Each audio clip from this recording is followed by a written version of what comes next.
এখন আমাদের সামনে বক্তব্য দিবেন আমাদের সবার প্রিয় বিপ্লবী, সংগ্রামী, সময়ের সাহসী যোদ্ধা, রাজপথের লড়াকু সৈনিক, শিল্পচর্চার অগ্রদূত, নিপীড়িত জনতার উদ্ধার কর্মী, শীতার্ত মানুষের পাশে দাঁড়ানোর চলমান সোয়েটার, শিশুর মুখের ঝলমলে হাসি,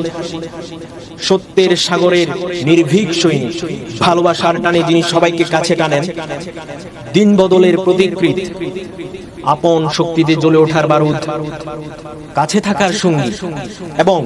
বহুদূর যাওয়ার প্রেরণা, কৃষকের ট্রাক্টর, পোস্টম্যানের সাইকেল এবং শ্রমিকের হাতুড়ি, অসম্ভবকে সম্ভব করাই যার কাজ, উপকারীর উপকারী, অপকারীরও বন্ধু, বাংলার জন সিনা, আমাদের সবার প্রিয় অভিভাবক, প্রিয় নেতা, যিনি 1998 সালে 8 পাস করেছেন, যা বর্তমানে আমি পাশের সমান, আমার ভাই, আপনার ভাই,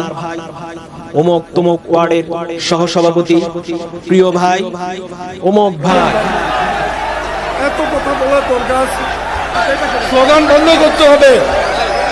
স্লোগান বন্ধ, তা নাহলে আমি কথা বলবো না। স্লোগান বন্ধ করতে হবে, আমি না কথা বলবো না। স্লোগান বন্ধ করো, এই তুমি বন্ধ করো, এই কে দেখো তো।